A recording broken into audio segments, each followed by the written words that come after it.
Cancer, hi, welcome to Mystic Queen PH. At titingnan natin kung ano yung next big break ninyo or ano yung oportunidad na magbubukas para sa inyo anytime soon. So this is a timeless reading. Anytime na mapanood nyo to, as long as makaka-resonate kayo, this reading is for you. And if you're interested in private readings, meron tayong 50% discount sa mga tarot reading services. So, kung gusto niyo magpa-book for a private reading, this is the best time kasi kalahati lang yung babayaran nyo. Ayan. So, yung link nasa description at sa pinned comment. So, ang promo na to ay from August 15 to 31. Ayan. Limited slots lang yan, guys.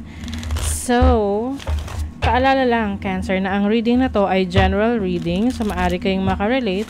Maaring hindi. Just take what resonates. Okay, let's do this. Cancer, next big break. Ano ang next big break for you?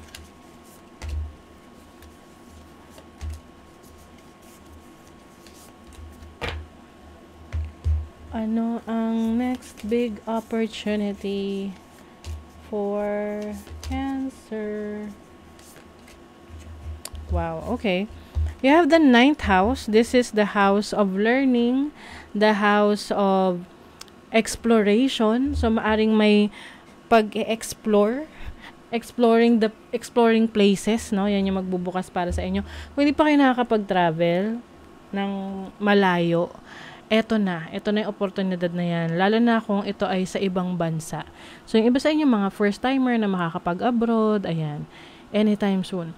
And also, this can be sa pag-aaral ninyo, na magkakaroon na kayo ng oportunidad na makapag-aral, maituloy yung mga nasimulan nyo na inaaral before, kung lalo na kung nag-stop kayo sa pag-aaral, or gusto nyo ng higher learning. Gusto nyo mag-master's degree, doctorate's degree, or kumuha ng another degree, or mag-aral ulit ng iba pang interest ninyo. This can also mean another opportunity for self-reflection or pagkakaroon ng bagong spiritual path. Nagkakaroon ng spiritual awakening. You have the 4th house, which is your home life, your domestic life, family life.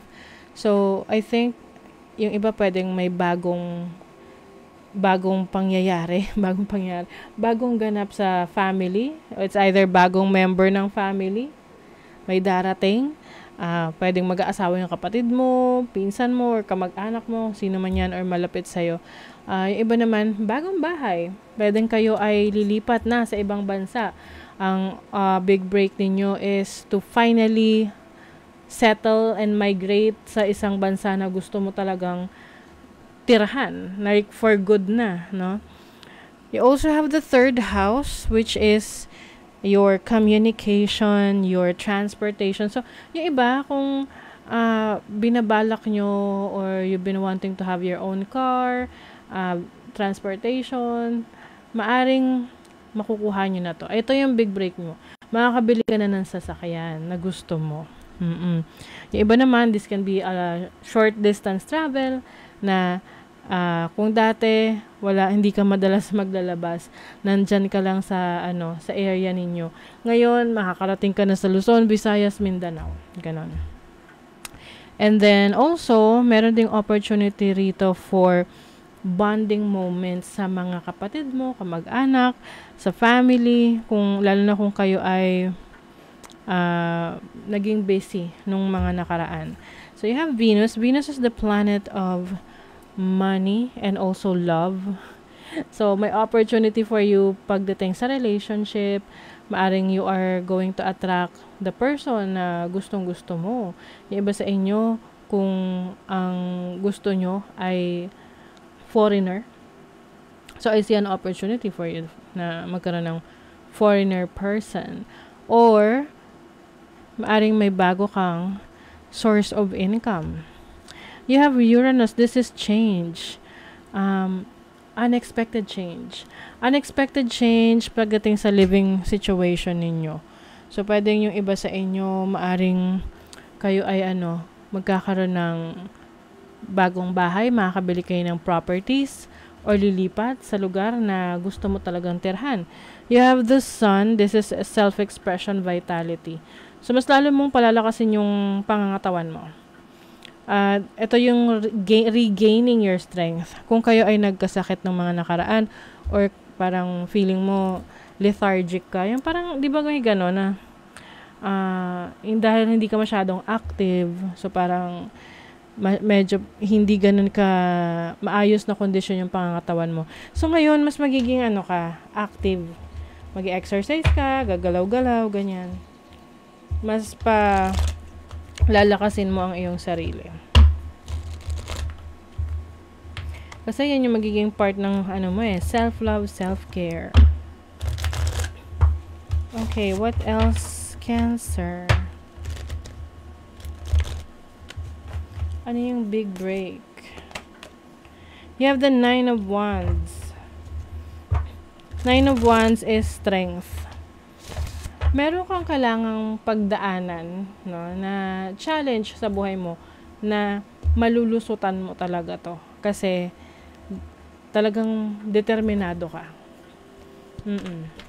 Ito, example lang ha. Hindi naman ibig sabihin ito yung may experience ninyo. For example, meron kang operation na kailangang pagdaanan. So, itong operasyon na to ay magiging successful para sa'yo.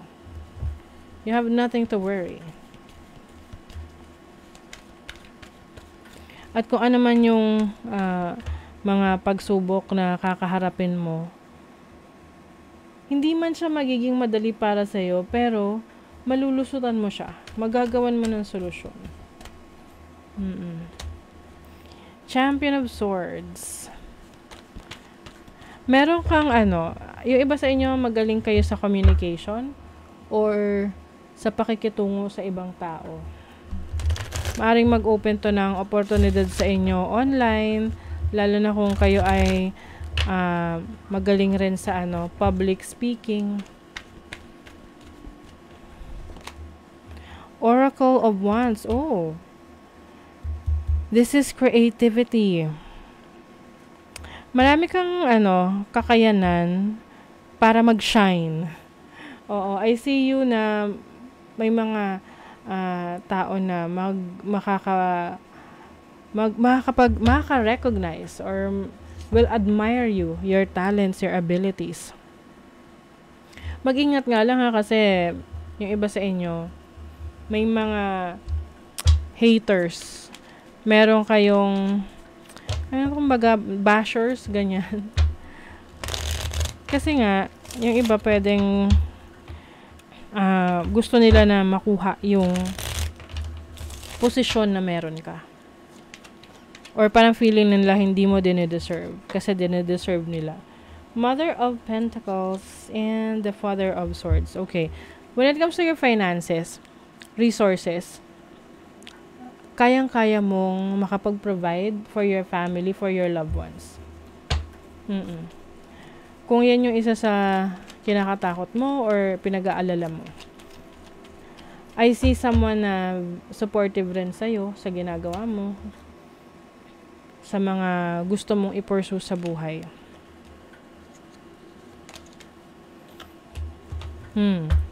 You have the Four of Cups and the High Priestess. High Priestess is your instinct, your intuition. And the Four of Cups is may kakulangan. Or parang feeling mo hindi ka kontento sa kung ano yung meron ka ngayon. However, I think dito mo marirealize kung ano talaga yung importante sa'yo. Minsan kasi akala natin, material na bagay, which is totoo naman. No? Hindi naman natin dinedeny yung ganon. Na sabi nga sabi nila, money can't buy happiness. That's not true. Money can buy happiness. Diba? Oh. Wow. Okay. Another thing na opportunity for you is relationship. Romantic connection. Maaring kayo ay papasok sa isang seryosong relationship. You will fall in love. Oh, diba? And I think, yung iba sa inyo, this can be a water sign, Cancer, Scorpio, Pisces, Gemini. Or, yeah, Cancer, Scorpio, Cancer, Scorpio, Pisces, or Gemini. Yan.